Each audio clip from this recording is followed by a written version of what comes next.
Hola, muy buenas tardes. Buenas tardes de 8 de diciembre de 2024, ya terminando este ciclo anual. Vengo hoy a compartir con ustedes un tema interesante que resultó de una conversación que tuvimos con amigos en una ronda semanal donde solemos frecuentarnos y hablar sobre diversos temas, básicamente en sentido contrario que como muchas amistades hacen, que prohíben hablar de religión y política y cuestiones así. En esta mesa básicamente lo prohibido es lo contrario, no hablar de eso. Así que muchos de estos temas son interesantes. Resulta ser que esta vez nos atrapamos un poco, nos enredamos un poco en una conversación relacionada con lo que es la libre expresión de las ideas y hasta dónde realmente deberíamos entender estos procesos y si es correcto o no el hecho de que en ocasiones no tenga restricciones y ni leyes tampoco que hayan podido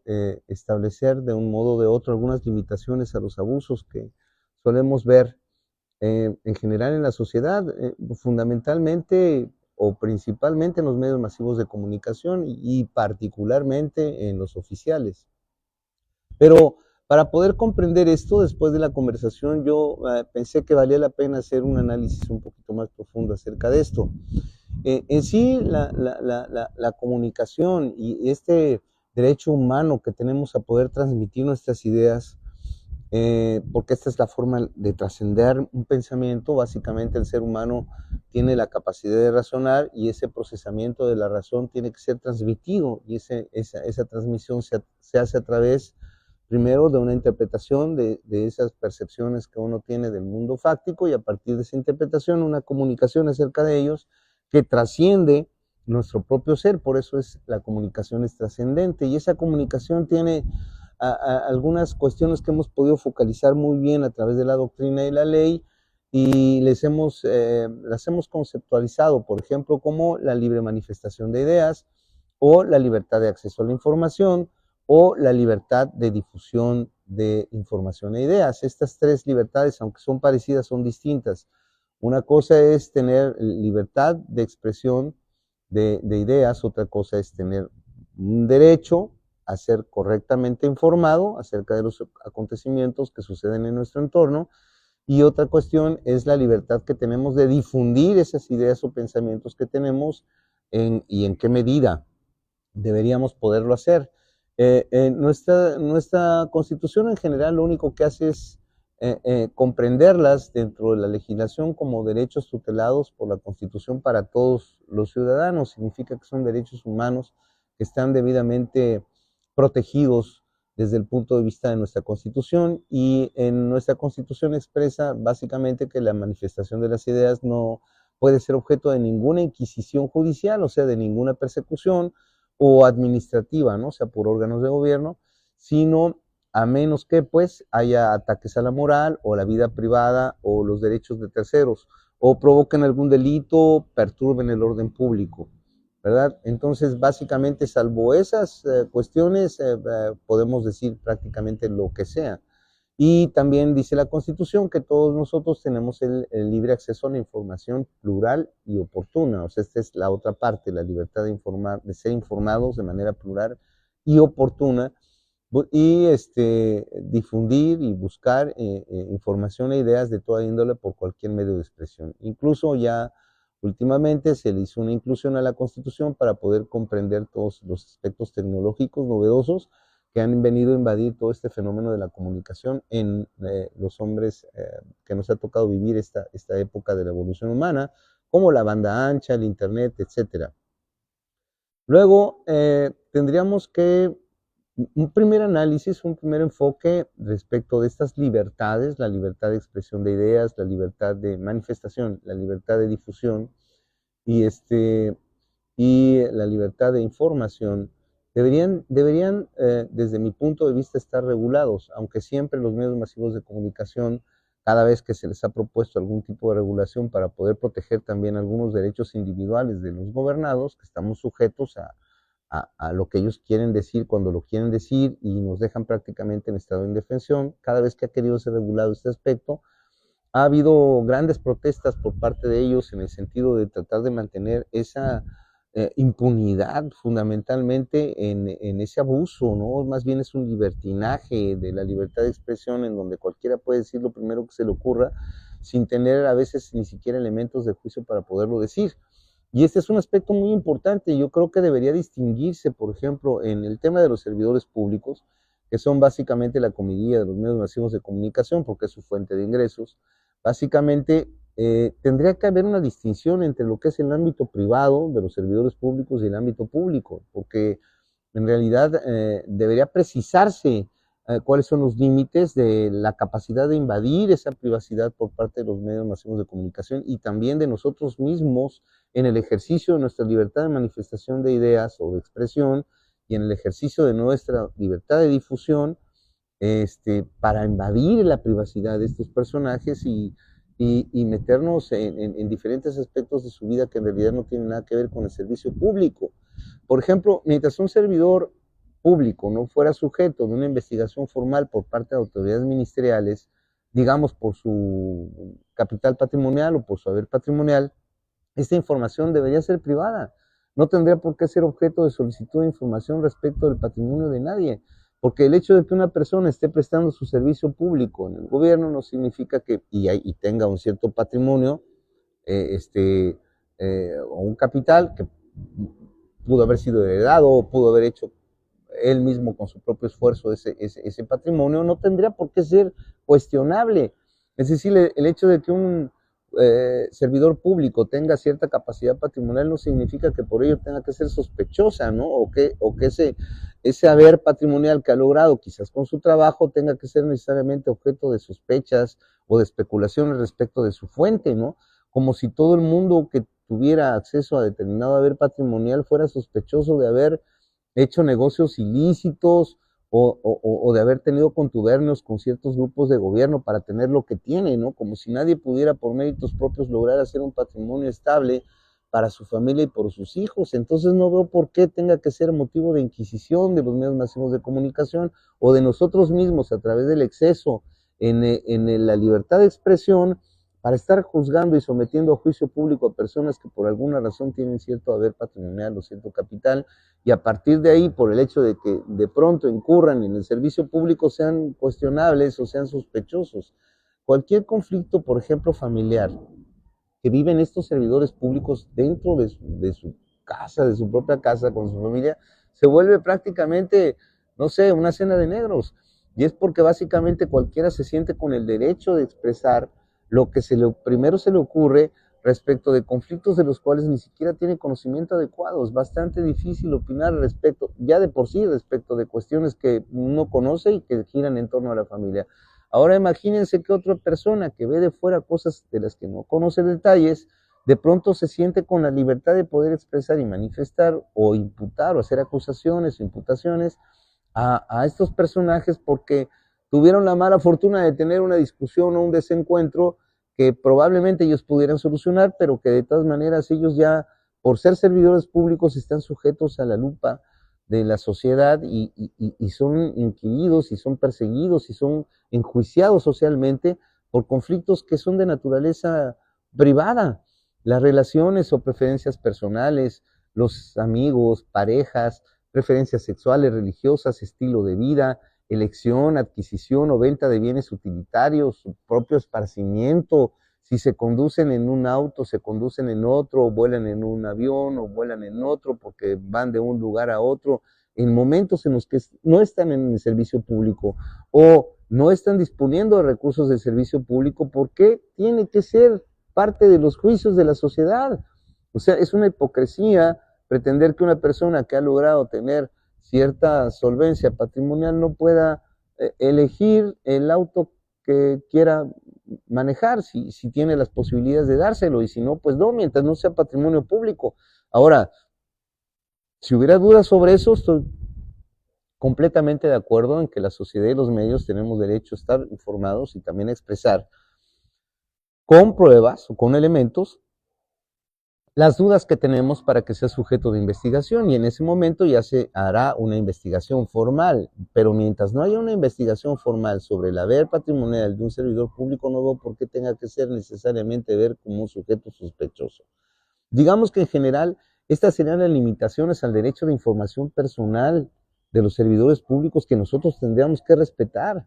Y no sucede así en México porque los textos de nuestra Constitución no tienen una ley reglamentaria. La mayor parte de los derechos que están comprendidos en la Constitución tienen a veces leyes ordinarias y esas leyes ordinarias son las que regulan la aplicación y los límites de esos derechos constitucionales. Pero en materia de comunicación, de libertad de información, de libertad de difusión y de libertad de expresión, no hay límite alguno porque cada vez que se habla acerca de ellos, inmediatamente se dejan venir los medios de comunicación como si se les estuviera invadiendo la posibilidad de poder expresar sus ideas. Una cosa es expresar ideas y otra cosa es hacer acusaciones sin ningún fundamento, pero como esta es la fuente del poder que ellos tienen, porque básicamente con ellos transitan su solvencia económica y financiera, pues básicamente se sienten agredidos. Yo creo que no tendría que ser así, tendríamos que tener una ley que regulara la libertad de la manifestación, la expresión de ideas, hasta dónde son los límites, que una cosa es que puedas expresar ideas y otra cosa es que al hacerlo calumnies a una persona o difames a una persona. La calumnia solía ser un delito, o sea, la calumnia es la afirmación que haces de una persona respecto de conductas que constituyen delito, o sea, que están tipificadas como delito, o sea, como decir tal persona es narcopolítico, pues ese es un delito. Y básicamente eso ya no es no es una difamación, prácticamente ya es una calumnia. Y antes estaba penado en nuestros códigos penales, pero gracias a la influencia de los medios masivos de comunicación, desaparecieron los delitos de calumnia y de difamación. Y la difamación es cuando hablas mal de una persona, pero cuando hablas mal de esa persona, básicamente no le estás imputando la comisión de un delito, simplemente hablas mal, ¿no? Es grosero, es esto, lo otro, sea verdad o sea mentira. Claro, desde luego, cuando dices cosas que son mentiras, cuando dices cosas que son verdad, pues obviamente no es difamación. Pero esa era la diferencia entre la calumnia y la difamación. El día de hoy ya no existen esos delitos en los códigos y prácticamente todo el mundo puede decir lo que quiera de los demás sin respetar la privacidad y además la veracidad de lo que se está diciendo, porque no me parece justo que a una persona se le imputen conductas o cuestiones o circunstancias que no tienen ningún elemento o ningún soporte más que, no sé, la ocurrencia de alguien que por a cuestiones de animadversión o de pleitos personales se le ocurre afectar la imagen pública de una persona que probablemente no haya cometido lo que dice. Si uno va a decir algo respecto de otro, tiene que tener por lo menos la moral suficiente o la calidad humana suficiente para tener la certeza de que lo que está diciendo respecto a esa persona es cierto y lo puede probar de una o de otra manera, porque de otro modo se convierte en difamación o se convierte en calumnia. Por otra parte, el derecho a la libertad de expresión de ideas tiene en el propio texto constitucional sus propias limitaciones. La misma Constitución dice que puedes expresarte libremente siempre que no ataques a la moral, la vida privada o los derechos de terceros, o provoques algún delito o perturbes el orden público. En todo caso, sin embargo, debería regularse con más precisión en una ley secundaria. Porque tendríamos que en esa ley definir específicamente qué se entiende por ataques a la moral, ¿verdad? Pues, ataques a la moral, por favor, puede ser cualquier cosa hoy y mañana puede ser otra. O sea, de por sí el concepto es bastante subjetivo. Y si se trata de ataques a la vida privada de un tercero, que ya tratamos de precisar momentos antes respecto de los límites al acceso a la información, o ataques a los derechos de terceros, entonces también debería establecerse en una ley ordinaria las sanciones en las que incurre la persona que viola esos principios, porque de otro modo el abuso en el ejercicio de la libertad de expresión de ideas no trae ninguna consecuencia consigo y hace ociosa, completamente ociosa la restricción que la Constitución dice, ¿no? No vayas a hacer esto, pero si lo haces no va a pasar nada, pues claro que a nadie le importa esa restricción. Y lo que se refiere al límite enunciado como provocación de un delito, verdaderamente es un disparate, ¿no? Porque está establecido en el artículo 6 de la Constitución que se refiere a la libre manifestación de las ideas. Entonces, si uno al hacer el ejercicio de la libre manifestación de las ideas, tiene la restricción de no hacerlo provocando un delito, pues es bastante difícil. No me imagino yo en un tribunal tratar de vincular el nexo causal entre el discurso que dijo determinada persona, no sé, en X lugar público, y que estos otros lo hayan interpretado de cierta forma y hayan ido inmediatamente a cometer un delito. Entonces, como ellos cometieron un delito, tú también eres responsable. Veo muy difícil verdaderamente en un tribunal poder materializarle la responsabilidad al autor del discurso. Es que no se trata de que haya una provocación al delito, porque entre la provocación al delito y la cuestión subjetiva de cómo lo va a entender el receptor de ese discurso y qué es lo que va a ir a hacer después de recibir ese discurso, pues no puede haber un nexo causal de responsabilidad. O sea, no vas a culpar a la persona que emitió el discurso por las consecuencias que hicieron otros que a lo mejor hasta malentendieron el discurso. En realidad no hay nexo causal. No entiendo esa restricción. No debería decir, o sea, la restricción no debería ser fundada en la provocación de un delito, sino en incentivar un delito. Eso es diferente. O sea, que esté restringida la manifestación de expresión para que no provoques un delito es una cosa, y otra muy distinta es a que haya una restricción para que no incites al delito. Entonces sí, porque eso ya significa que en el discurso que de alguna manera el sujeto activo produjo, estaba diciéndolo a los demás, incitándolos a cometer un delito. Eso sí realmente tendría no solamente que estar restringido, sino también tendría que estar castigado. Pero en términos generales, nuestra Constitución es completamente ambigua y completamente laxa en ese sentido, y no tiene una ley secundaria que restrinja el libertinaje en el ejercicio libre de la expresión de las ideas y de la difusión y de la información. Así es completamente ornamental esos límites. Sería necesario cambiar el verbo provocar por el de incitar, como les acabo de comentar. Finalmente, respecto al último enunciado restrictivo del artículo 6 constitucional, que restringe supuestamente los excesos a la libertad de manifestación de ideas, consistente en la perturbación al orden público, pues en mi concepto no debería estar, porque cuando una persona hace ejercicio de la libertad de manifestación de ideas y el pueblo reacciona ante las inconformidades que expresa o ante las ideas que expresa, pues está completamente justificado, porque al final del día el pueblo puede hacer lo que quiera. El hecho de que la persona haya abierto los ojos o haya expresado las irregularidades que existen y por las cuales el pueblo reaccione de uno u otro modo, perturbando el orden público, pues en términos generales no creo que tenga por qué ser un elemento restrictivo de la libre expresión de las ideas.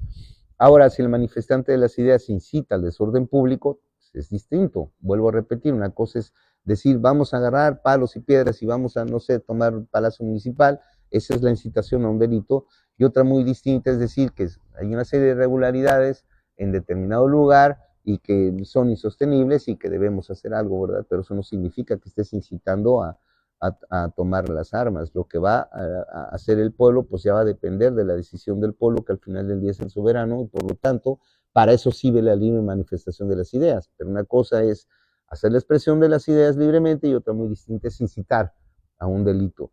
Entonces, esas restricciones deberían estar muy precisadas en una ley secundaria. Por otra parte, el artículo 7 de la Constitución también regula lo que se entiende o lo que se debe entender por la libertad de difusión de esas ideas u opiniones. Pero aquí hay un tema muy importante, porque una cosa son las ideas, otra cosa son las opiniones y otra cosa es la información. En realidad, muchas veces la información viene revestida de opinión, o más bien la opinión oculta una manipulación de la información. Tenemos que ser muy claros en ese sentido y para eso serviría esa ley secundaria. Tendría que establecerse claramente lo que se debe entender por información.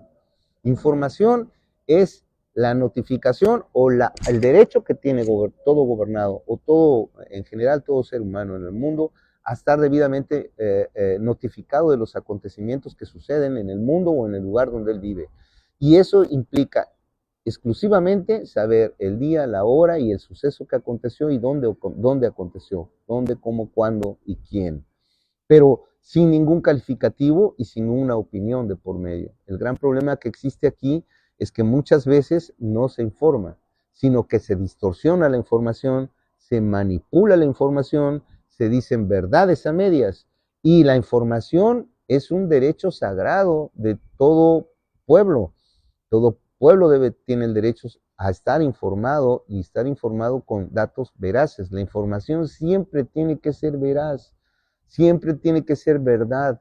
No puede ser manipulada ni puede ser sujeta a omisiones. La verdad de un suceso debe ser contada tal cual fue. Ahora, después de que ese suceso ya ocurrió y la verdad del suceso es yo puedo opinar sobre él.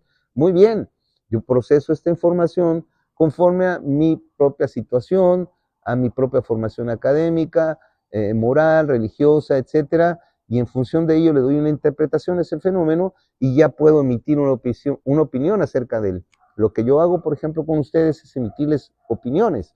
Básicamente es un proceso racional que yo tramito a partir de mi capacidad de poder percibir ciertos fenómenos que ocurren o ciertos hechos que ocurren que son premisas, o sea, que son reales, y a partir de ahí hacer una serie de interpretaciones de ese fenómeno que yo comparto con ustedes. Pero forzosamente yo tengo que decirles que esto es una opinión, no es información. Cuando yo quiero darles información, básicamente lo que hago es leerles directamente el texto o básicamente les cuento efectivamente lo que ocurre dentro del mundo fáctico y a partir de ahí puedo emitir una opinión diciéndoles yo opino tal cosa o yo pienso tal otra acerca de ellos.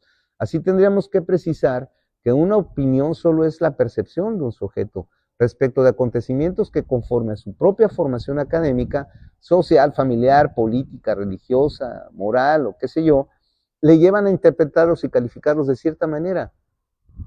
Percepción que luego se comparte a través de una opinión.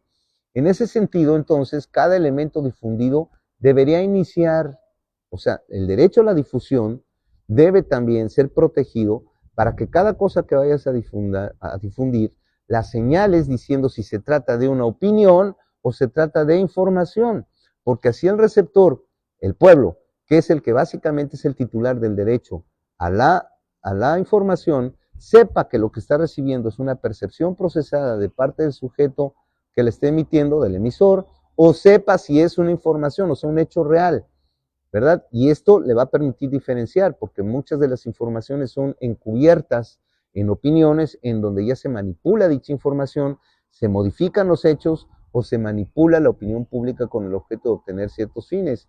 Y con esto se cuida el derecho de los demás a recibir acceso a la información no encubierta a manera de opinión. Porque aunque pareciera que la opinión pudiera ser una especie de información calificada, no es así. En tanto que la información debe limitarse a revelar hechos, datos, sucesos, ciertos, evidencias, mientras que la opinión es una mera percepción interpretada de esos acontecimientos o personajes. De modo que pareciera prudente que cada elemento difundido al amparo de la libertad de opinar, informar o compartir ideas, debería iniciar indicando precisa y claramente de cuál de ellas se trata. Es decir, si se está difundiendo una opinión, una información o una idea, principalmente porque de esta forma se asegura al gobernado que su acceso al privilegio de la información pública está claramente defendido y definido, y por ello tiene derecho a conocer de antemano si lo que está recibiendo es información que es verificable, que es cierta y que no lleva calificativos de hechos y de datos, o en su caso está recibiendo simples ideas u opiniones particulares con el fin de evitar ser manipulado. Todo esto debería justificar una iniciativa para lograr una ley secundaria en donde pudiera regularse el derecho a la información, el derecho a la difusión y el derecho a la libre manifestación de las ideas. Y no debemos confundir todo esto con toda la parafernalia que armaron en el Instituto Nacional de Acceso a la Información, el INAI, que recientemente desapareció, porque el INAI básicamente lo que tenía era mecanismos de acceso a ella, no regulación a ella. Eso significaba que el INAI servía para que nosotros fuéramos ante el INAI a pedirle que de una u otra manera obligara a los órganos del sector público a informarnos algunas cuestiones que a nosotros nos interesan como gobernados. Bueno, eso está bien. Ya sabemos que la transparencia es un fundamento de cualquier democracia y todos los gobernados tenemos derecho a poderle exigir a los órganos de gobierno que nos informen con transparencia lo que están haciendo. Cuando se negaban, el Instituto Nacional ayudaba a que de una u otra, cuando quería, ¿verdad?, a que de una u otra manera nos dieran esa información. Pero eso no tiene nada que ver con el derecho el derecho fundamental que tenemos todos los gobernados a ser informados con verdad, con veracidad. Y ese es un derecho que nunca fue regulado por el INAI y no tenía nada que ver con sus funciones. A partir de estos elementos, podría, en esta ley reglamentaria, obligarse a los medios de difusión, cualquiera que fuera, los medios masivos también, y a los sujetos que difunden pública y abiertamente información, opinión o ideas, que encabezaran todas sus emisiones difundidas con el anuncio de si el elemento a difundir es información, opinión o idea.